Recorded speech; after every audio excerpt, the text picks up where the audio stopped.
out on me. Good afternoon, everyone. Welcome to the Portland Area Historical Society's 9th Cemetery Walk. We are proud to present these entertaining and informative portrayals of citizens who have become part of Portland and Danby Township's historic past. At this moment, I would like to introduce our actors so they can go get in their places. Portraying Waara, we have Pam Robinson. Portraying Mary Lockwood and Ruth McGowen, we have Sarah Pohl and Chris HORVATH. Portraying Valmer Johnson, we have Richard Hans. And portraying Walt Sprague, we have Clay RAMSEY. Good afternoon. My name is Welland Walter Sprague, but everyone calls me Walt. I was born August 28th, 1924, in Dearborn, Michigan, the only child of Welland Gilbert Sprague and Ada McClay Sprague. Like my father, I was fascinated with cars and how they worked. From a young age, I would buy kits to make motorized carts, which I called Sprague mobiles, and I would drive them around our neighborhood in Dearborn. While at Fordson High School, I installed a record player in my car, and my friends and I would sit in my car and play records at lunch. After graduation, I enrolled at the Edison Institute of Technology. I idolized Henry Ford, and once, while a student there, I was fortunate enough to meet him and actually shake his hand. I had intended to become a mechanical engineer, but the government had other ideas, and I was drafted on December 12th, 1942. The Army transferred me to New York University, but before I could graduate, my unit was sent to France for combat. I was in the 104th Infantry, the Timberwolves. We were called the Night Fighters because our major liked to fight at night. We engaged in several combat missions, liberating occupied towns in Holland. One time, our unit was pinned down by sniper fire from a second-story window. Our bazooka gunner was ordered to fire at him, but he froze and couldn't shoot.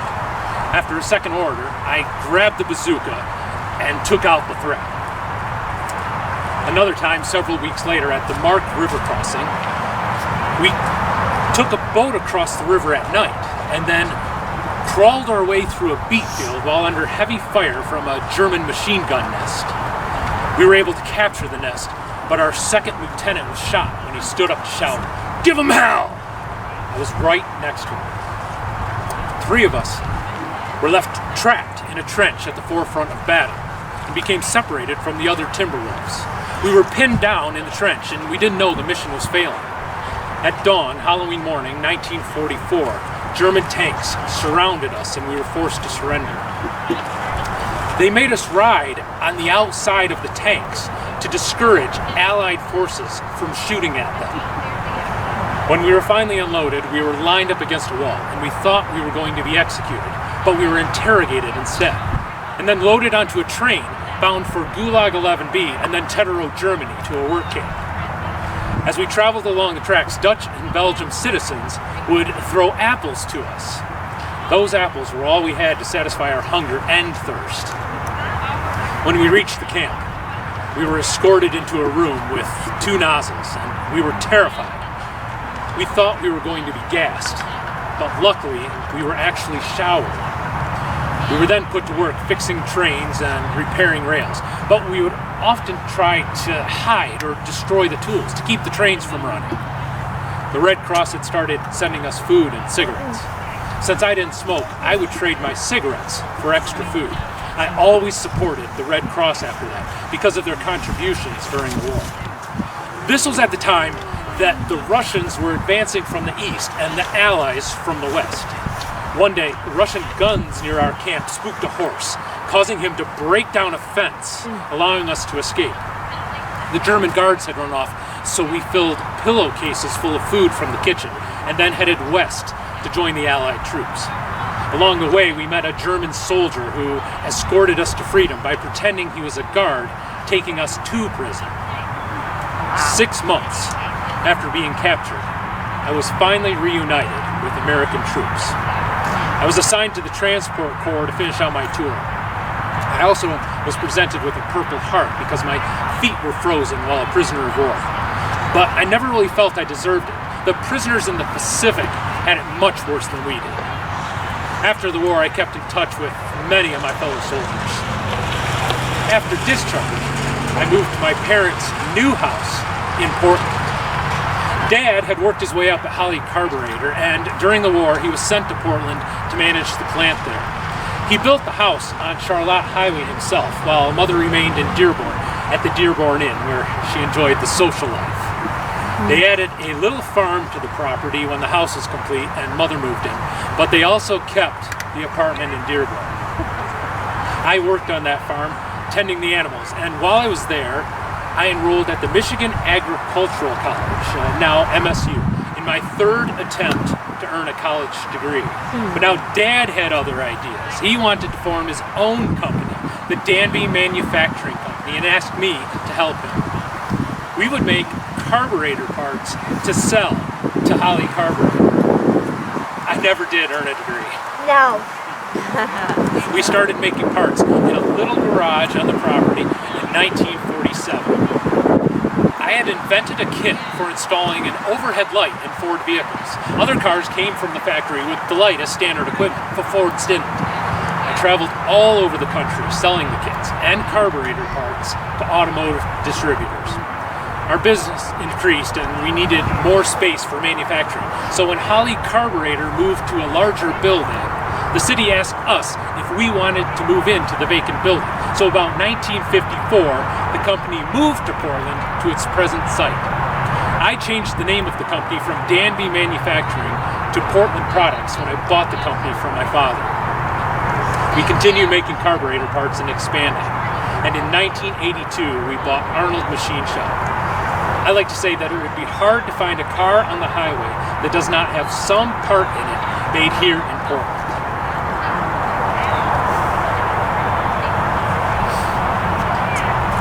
While we were establishing the company, I was also courting Margaret Peg Bushell. On January 3rd, 1949, we were married. While I was building our house on Barley Street, we lived in a little apartment above the Weber Bank. We had a son, David, in 1952, a daughter, Susan, in 1954, and another daughter who was stillborn. I loved being a father, and I loved living in Portland.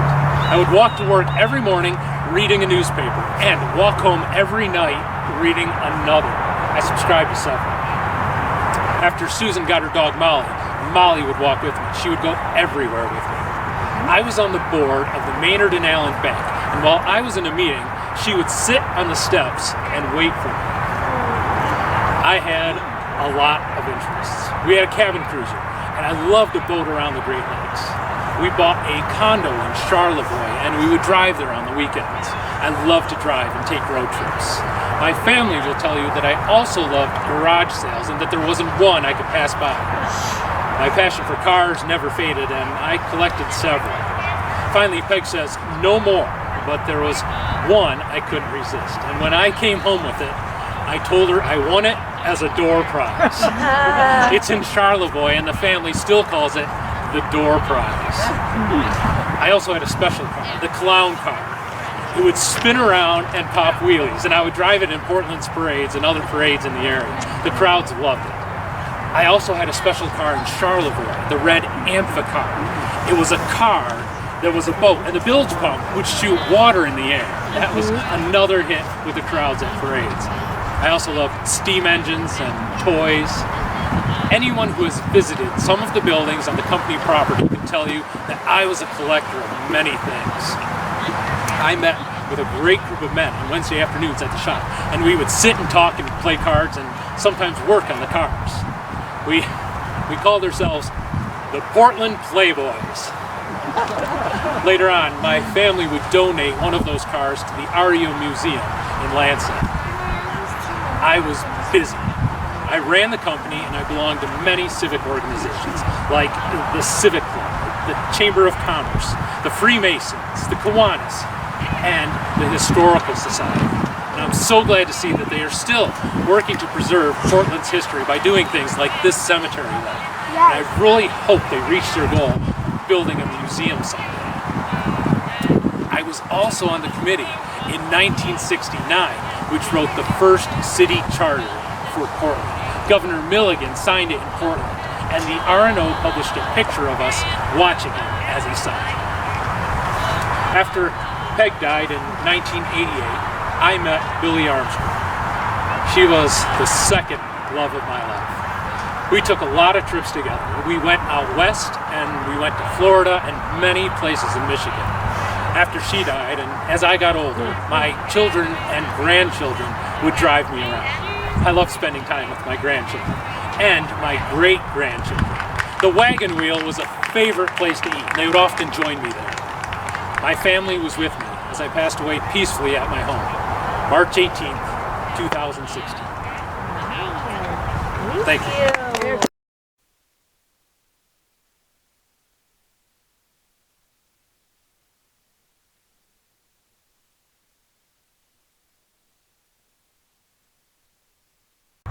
Interested in selling, and we bought it. About the same time, a club was being started on Dr. John Tone's property on Maynard Road. Charles talked to Dr. Tone, telling him our idea and asking if he would be interested in starting with us. And he said he would, and actually joined our group. Mr. Benston started soliciting membership. It was $50 for an individual and $75 for a family membership. He was so convincing that by the spring of 1927, we had 100 members. In the meantime, Charles was working very diligently, converting the house to the clubhouse and creating from farmland a golf course. Now, at that point in time, the farmhouse did not have any modern amenities, so my husband had to figure out how to get these installed. After all of that, eventually in the spring of 1927, we were ready to open, and on July 1st, 1927, we had our grand opening. We had many members, and many of them didn't know how to play golf whatsoever, and so play was slow. Eventually, as people learned, it picked up speed. Now in 1927, Father had an offer to sell his farm. We were still on the road on the vaudeville circuit, but we told Father and Charles that we were interested in the golf course. So Father sold the farm and bought out Mr. Benson's interest. Business now became Lockwood and McGowen. We were still traveling, and Frank and I couldn't physically help at the course, so we agreed to play Lyle Varner $50 a month to help out. The year 1927 to then 1929 were very good for the course. But in 1930, as the Depression deepened, the golf course was not doing well financially. People just did not have the extra money to play. In addition, the vaudeville houses were closing. With their closing, we decided to return to Portland, and in 1929 was also the year that both of our parents had passed away. But in 1930, we had a happy occasion with the birth of our son, Frank Jr. The golf course did not make enough money for us to live on alone, so my husband Frank, who had just finished his second term as postmaster, decided that he would work running and managing the gas station next to the Hotel Divine. Now, in order to increase our income during these tough times, we decided to convert the big barn into a dance hall. We put in a nice maple floor and started holding dances there for the public. Our grand opening was July 20th, 1929, and the Bonnie Blue Boys Orchestra played. The dances were always well attended. After 5 years of operating both the clubhouse and the gas station, which, by the way, was open 24 hours a day, Frank was exhausted. Charles was exhausted. He was given the opportunity to work with Warden Shear at the state prison in Jackson. So he took it and we moved. While Frank was working at the prisons, I worked as a secretary for the state police. My daughter, Ruth Louise, was at Central Michigan University, and Thomas moved with us to Jackson. He would stay in Jackson the rest of his life, except for World War II, where he served in the Marines and was in the Battle of Iwo Jima. We decided we would sell our part of the course over to Ruth and Frank. We told them to keep any profits, and eventually we were able to buy out Charles and Mary's share. It took some time, but then we became the sole owners of the club. The really lean years had been from 1930 to 1935. But after that, people began to play golf again, and the Portland Country Club began to make money. Frank worked at the club, but he never gave up show business. He would help local organizations put on shows, and for years helped with the Lowell Showboat. Sometimes I would also help, like when we directed the Michigan Centennial Portland Roundup in 1935 at Powers Park.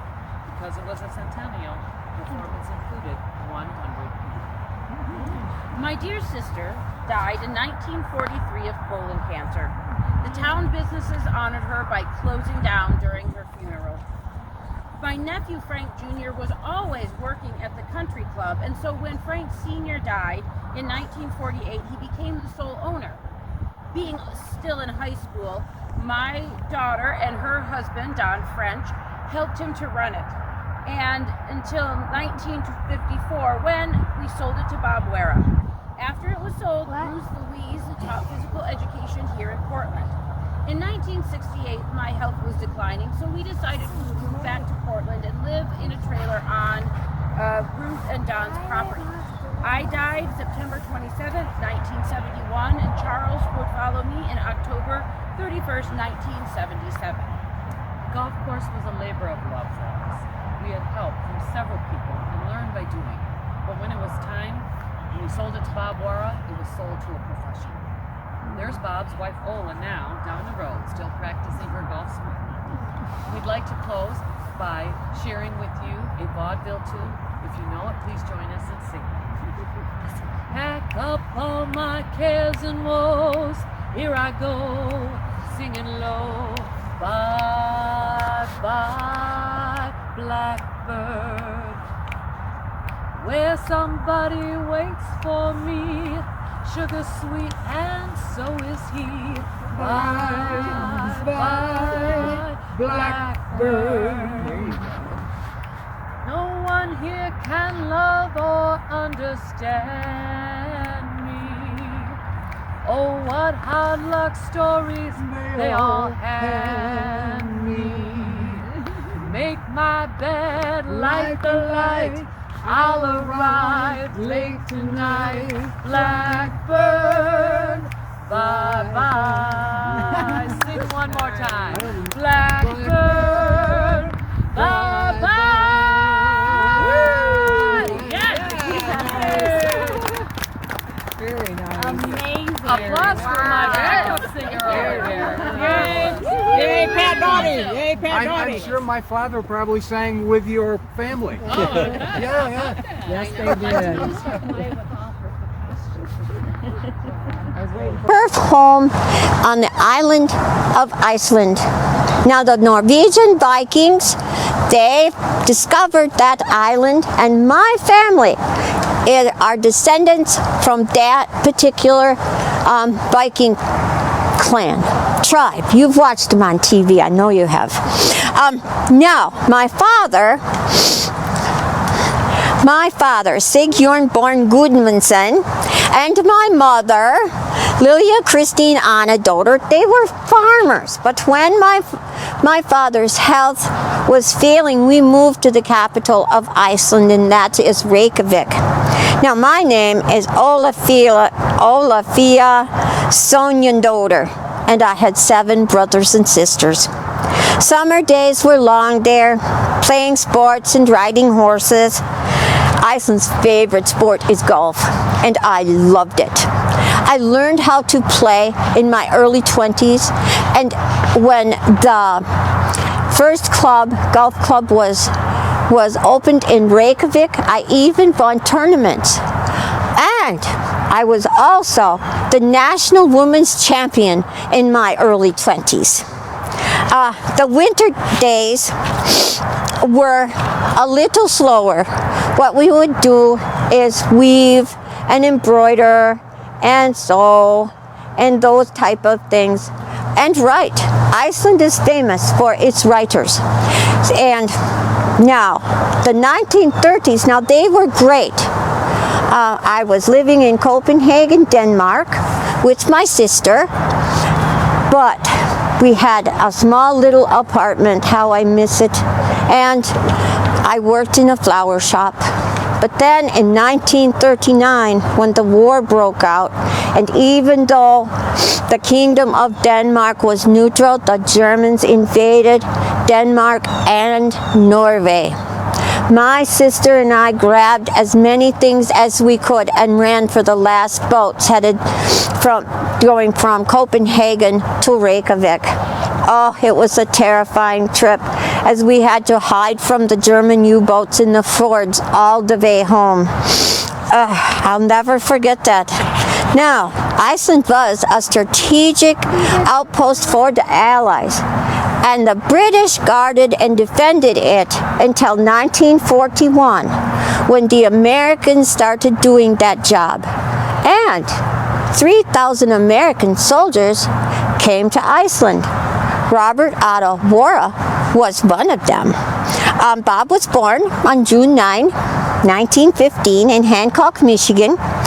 He lived there until he was 5 years old, and then he moved to Detroit with his family, and his father started working at the Ford Motor Company. Bob dropped out of school when he was 16, and he got a job as a caddy at the Western Golf and Country Club in Detroit.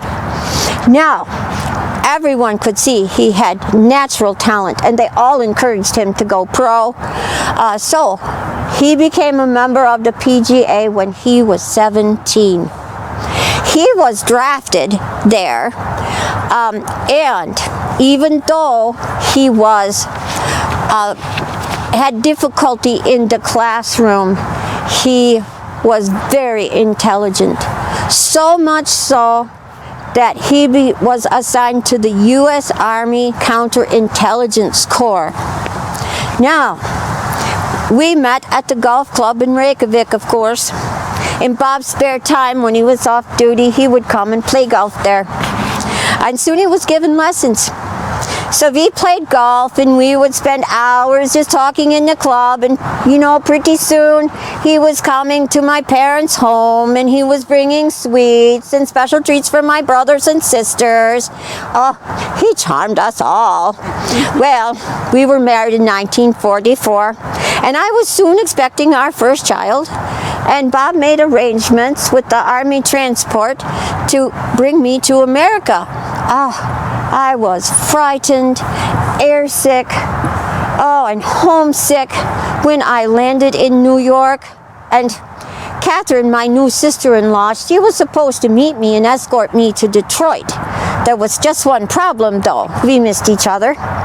So here I was, lost in a train station in a foreign country, when I heard a young soldier say, "Detroit." Well, I made the decision that he was headed for Detroit, so I followed him. I don't know how I did it, but I found Detroit, and my new family found me. Our son Norm was born on May 15, 1945, on American soil, just as Bob had wanted. And Bob was discharged not too soon after that, and he was home by June. Now, Bob took an assistant pro position at the Indian Wood Golf and Country Club, and we moved to Lake Orion. Then we added 2 more children, Lilia and Lola, and we had our happy little family. Now, my life, I struggled sometimes, 1, because of the language barrier, and 2, well, the women weren't very welcoming at that time. First, I think they resented me because I took one of their boys, and then also they did not understand my accent, and they thought I was German. Well, for goodness sakes, that all did settle down, and that all settled down a bit, and we enjoyed a comfortable life with our family. Bob had promised when he proposed to me in Iceland that I would never have to work a day in my life. Well, Bob's job gave us ample time to play golf, and in fact, it was on one of those trips to Grand Rapids to buy new golf clubs that we stopped in Portland. Well, we had dinner at the Hotel Divine, and we remarked about what a lovely little town it was. You know, Bob had been at Indian Woods since the war. And then in 1954, when we heard the Portland Country Club was for sale, well, we had to come out and look at it. Oh, it had nice 9-hole golf course with plenty of room to expand, a large farmhouse with a giant porch that went almost all the way around, and living quarters upstairs. Well, we made an offer and they accepted, so we bought it. So it wasn't too long and we were all packed and headed to Portland. Now, Bob did love to tease the children, so he would, I hate to tell you what he did, but he pulled into the driveway of the most dilapidated farmhouses, and he would look at Norm and Lillian and say, well, here we are. And then he'd turn around and he'd look at them, and they would be so shocked and frightened. You know, actually, by the time we got to the country club, Lilia wouldn't even get out of the car. It was terrible. But Bob was like that. So he started work on expanding the course right away. And as he cleared areas, he would have rock picking parties. Well, he would invite all the neighbor kids to come over, and you guessed it, pick rocks. So we provide the soda pop and the potato chips, and Bob would get his spot cleared because the kids were picking up the rocks. Now, also, we had our 3 children and the ever-present other children. They were on the porch constantly. Couldn't get through there at all because of the kids. So we put in a playground and we put in a swimming pool.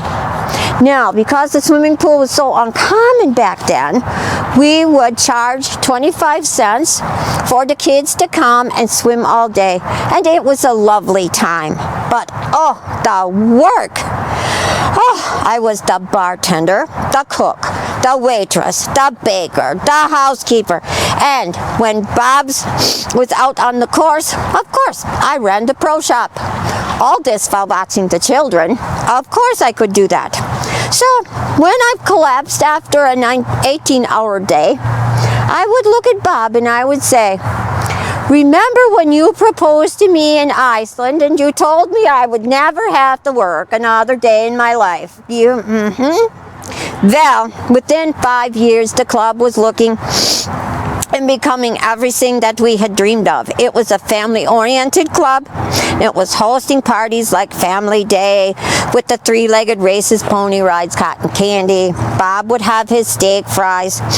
And then we'd have more unusual things, like he'd build a big fire on the hill on the 9th hole, and he'd have a balloon and he'd fill it with hot air. So I must tell you that the very last part, I'm not supposed to talk, but I'm going to do it anyway. My ashes are spread here with Bob, and they are an F-25 too. My children took ashes back to Iceland, and they sprinkled them over a waterfall near my village. Thank you for coming today. Good afternoon. I am honored to share my life's adventure, which began December 5th, 1899 in Paulding County, Ohio. I am in Valmer, Fremont, Johnson, known as Val. I'm the son of Florence Myers and Luttrell Johnson.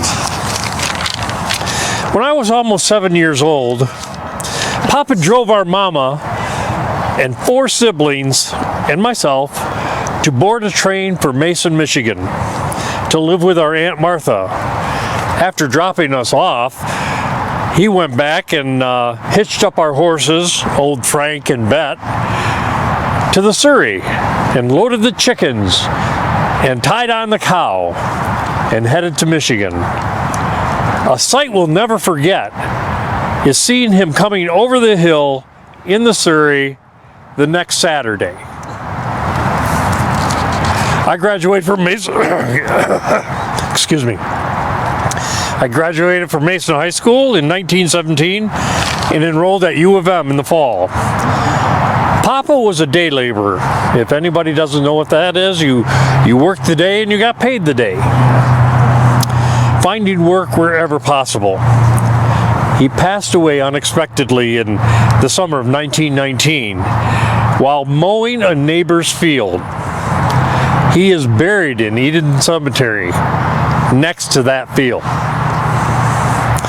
I left school and returned home to help support my mother and 2 siblings. I worked on a line gang for Michigan Central Railroad and traveled to 4 states in Canada. In Michigan City, Indiana, I met Isabel McCrory in 1919. We married July 4th, 1921. Our son Robert was born in 1923. I was a brakeman at that time for the railroad, and then we moved to Niles, Michigan in 1927. When the Great Depression hit, I lost my job. I lost our house. We loaded our 6-year-old son in our belongings and drove to Traverse City to pick cherries. The 3 of us worked picking cherries all day until dusk.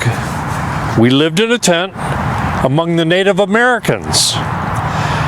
They taught us how to make baskets out of willows. That fall, we drove to Parton, Illinois, where we ran a mini golf course during October and November. That year we celebrated Thanksgiving by eating a can of salmon. Money was a little bit tight back then. The next thing we did, we headed south, looking for willows in Florida. We eked out a living eating pancakes and cornmeal for breakfast and beans for dinner every day.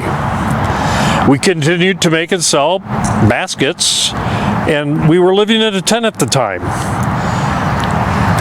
We traded the tent for a formula for mechanic soap. That didn't pan out. So after that, we slept on the ground. In Florida, I contracted malaria, and so we moved to Glen, Michigan to live with my sister Hazel and her husband, Reverend Charles McCreary. We had a roof over our heads and plenty to eat because the parishioners paid their tithe in food. When I regained my health, Isabel and I worked for the Glen Mutual Telephone Exchange.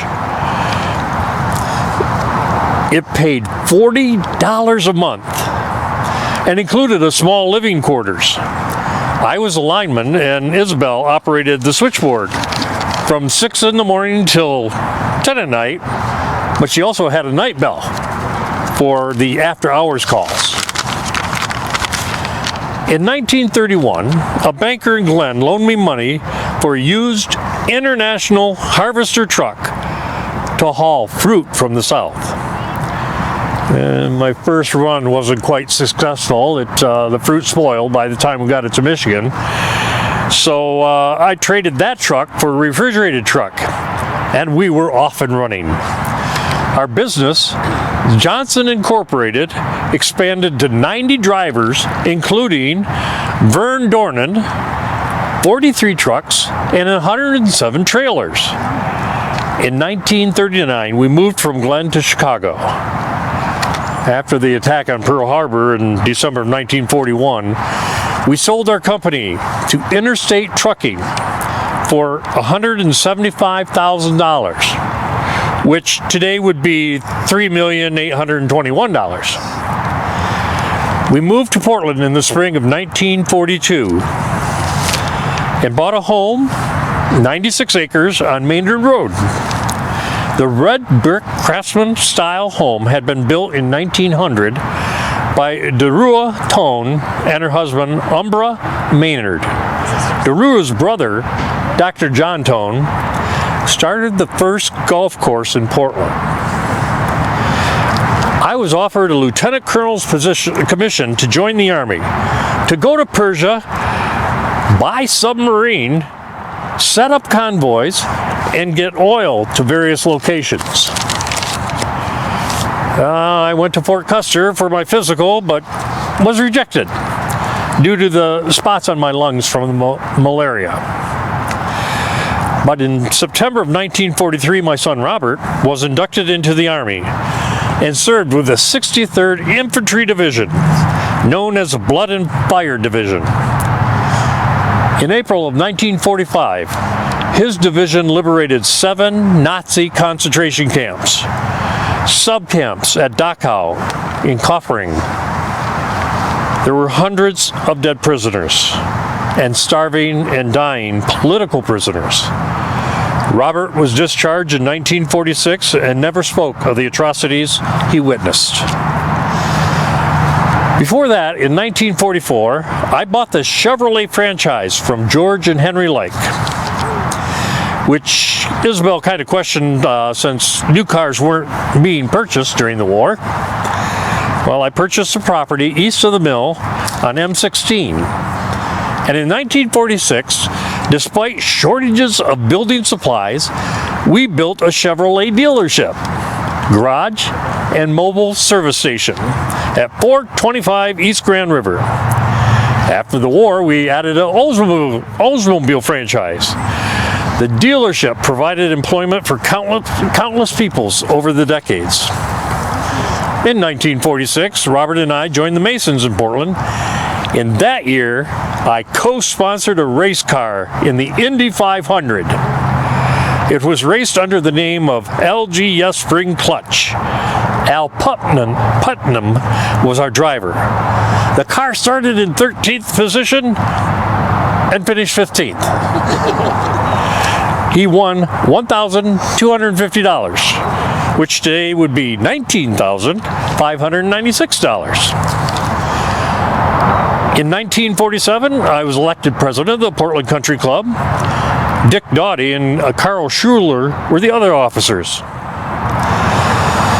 In 1949, we had an enjoyable week in Arizona with the Portland author Clarence Wellen.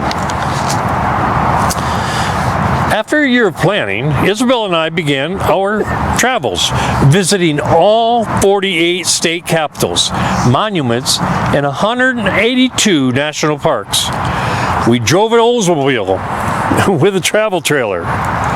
We also traveled by train, airplane, boats, seaplanes, horses, and pack mules. During our travels, we drove 2,400 miles on dirt roads in Alaska on the Alcan Highway, spent 6 months in Alaska, toured 10 provinces and 3 territories in Canada. In 1953 and 54, we toured 28 states and territories of Mexico. Then all 13 countries of South America. 7 countries in Central America. We drove 11 vehicles, 240,000 miles. 50 times we boarded airplanes of 20 different companies. For 19,000 miles. We rode the railroads for 8,000 miles. Boats, seaplanes, ocean liners, another 10,000, and then 3,000 on buses. In 1952, Life magazine sent a photographer to our home to take pictures of Isabel and me in our trusty trailer we had purchased for $1,500. We were looking to visiting Africa in 1957, then Europe in 1958. However, my adventure ended abruptly when I passed away unexpectedly in August 1956. Thank you. Show that smile, Barb. That's the problem. She just saying you can't smile.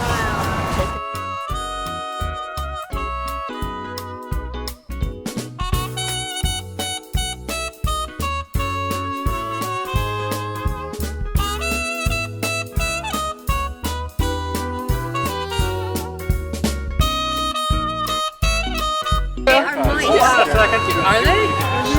Got Linda coming yet? I still got room.